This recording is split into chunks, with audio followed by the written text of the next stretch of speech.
Okay, we're going to take a look at the question here on knowledge and testimony, testimonial knowledge, as most people are referring to it.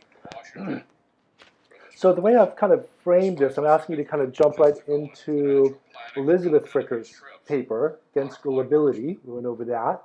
Um, one thing to do in the process of kind of getting out her views is to give a little bit of a little introduction or a little peek into what the whole issue is with knowledge based on testimony. I say that in part because it's both a old and new kind of topic.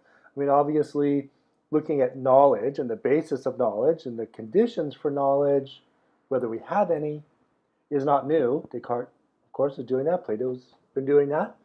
But what's new is asking these traditional kinds of questions about which of our beliefs count as knowledge, specifically in the context of testimony, more specifically yet, in the context of beliefs that are based on the testimony of other people. That's the kind of very specific knowledge context that we're looking at here. When, let's say, you, as a hearer, form a belief where the basis of your belief is somebody else's, speaker, testifying to the truth of something. Not in a legal context, but they're simply asserting that something is the case, and on the basis of other people's asserting that things are the case, we often come to believe that things are that way. This is common stuff. And I guess importantly, for epistemology, it also seems like a way in which we come to have a good bit of knowledge, or that a good bit of the things that we know have come to us in that fashion. So that means that it's not just a area of kind of epistemic concern, but probably should be an important one. And it's been largely neglected, at least in comparison to, let's say, basing beliefs on the senses, or basing the belief on inferences, or basing belief on memory. That's gotten a lot more attention, and if for no other reason, that gives us plenty of incentive to check this out. What is knowledge based on testimony like? This is kind of starting to get into the content of the various readings we were looking at. I mean, it could turn out that it's really no different from these other things that epistemologists have been talking about, like, because the belief, in order to have the belief that you acquired through testimony from other people to count as knowledge, some people might say, well, look, you have to go through the same standards of justifying that belief as you would if you were kind of to get that from experience or memory or inference, the same general standards for having that belief be justified apply as they would for anything else. So maybe there isn't any big new thing introduced. It's just a different source for applying the same old standards, whether that's foundationalist, coherentist, or whatever. On the other hand, there are people that argue, with each fundamental source of knowledge comes a kind of unique way of being justified from that source. So the way that we get justification from sense experience or from sense data is different from the way that we get justification from memory, and that's different from the way we get justification from like basic inference or basic reasoning. So maybe there's, to the contrary, a good reason to think that there's unique, non-derived kinds of justification or ways of being justified that pertain to testimonial knowledge that really is different from these other ones, and we need to kind of get that out, and we need to develop a new theory about this, if that's true.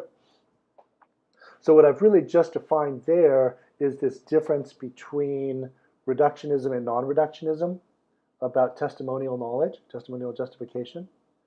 And it's kind of actually a decent maybe intro, it's a kind of a setup to then lead into the Fricker arguments because she's going to be arguing for reductionism.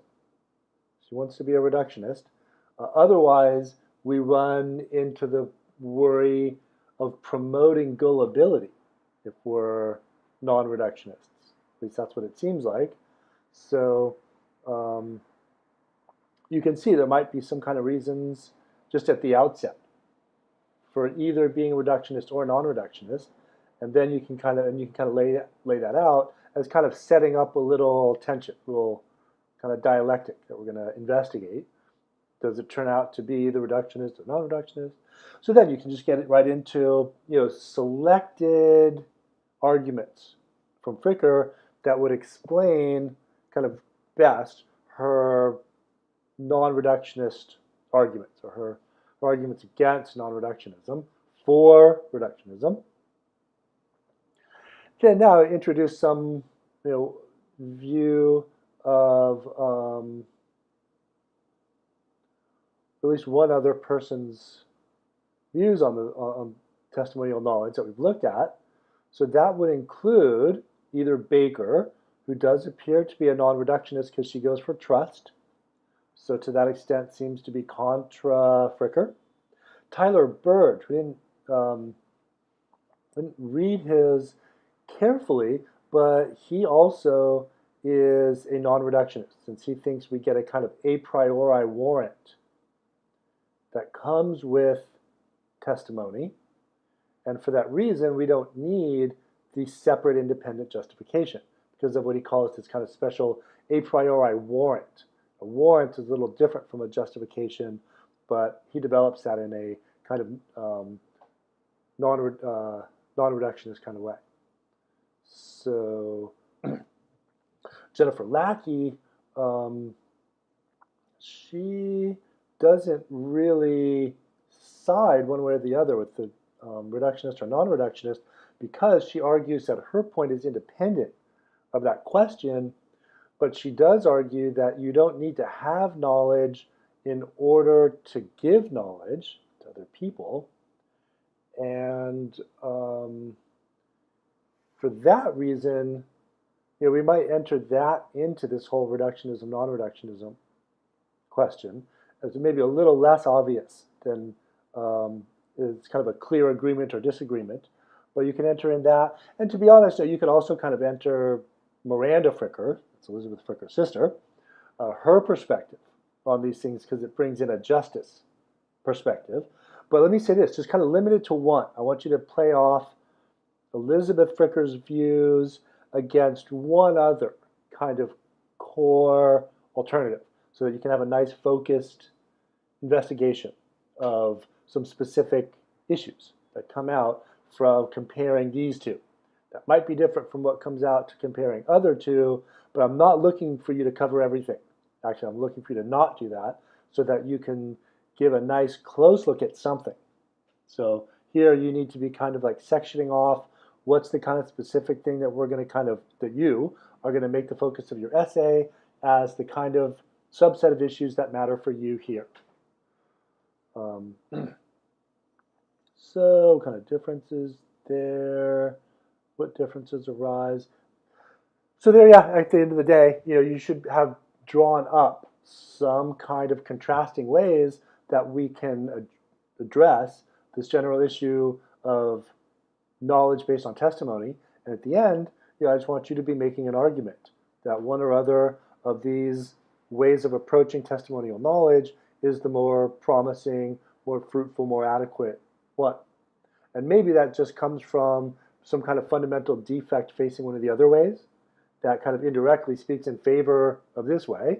But really, that's on you. You need to be able to come up with an argument that shows one of these approaches to testimonial knowledge to be preferable. The reason why is your reason. So it's an argument of yours to make. Alrighty, okay, so I think it's all a pretty interesting general range of topics with testimony and what kind of issues become relevant there. We've got this kind of being on the lookout for defeaters. There's lots of potentially new and interesting things that arise because now we're dealing with knowledge based on language rather than knowledge just based on experience or memory or some of these other things, but the language in which we express all of these experiences is the evidence, and we're dealing with that kind of evidence. Evidence that's basically people's statements, not your own beliefs or experiences. And I think that raises lots of potentially interesting new questions. And I think it's a very nice, new, interesting area in philosophy. It's not totally new. It's not as though people have never talked about it, but it's come to have a kind of central focus now. All right, so that'll do it for there.